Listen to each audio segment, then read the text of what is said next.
ए भैया काहे उदास वाला हो?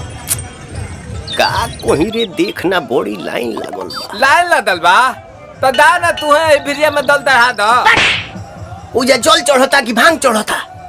था बुझ गई नी यही थे थावन में बाबा बाबुलाई लहलन। अरे तो एकर कोनो उपाय बा?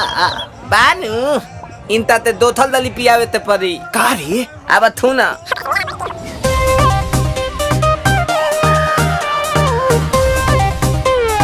हर हर बम बम।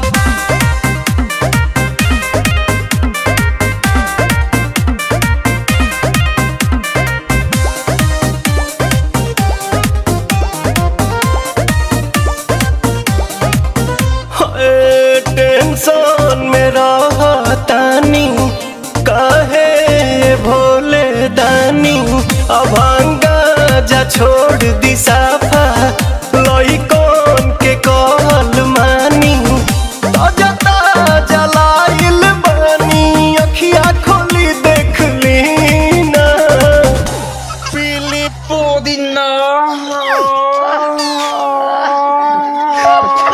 पुदीना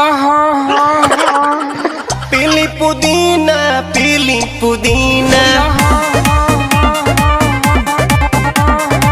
सावन भरही असो भंगिया के बिना। रे बबिया ना पिहन का रे? लोता ना भैया हम पियावा तनी। हाँ हाँ पिया।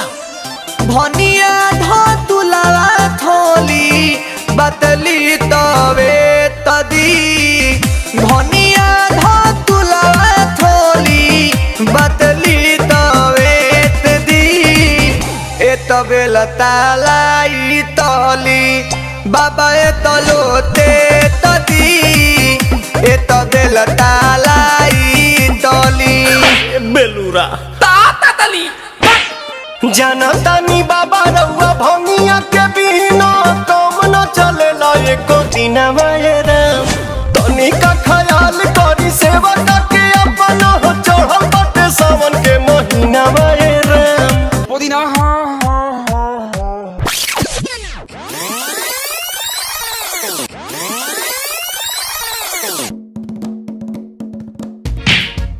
ए बोले बाबा हमरा के तकदी दो।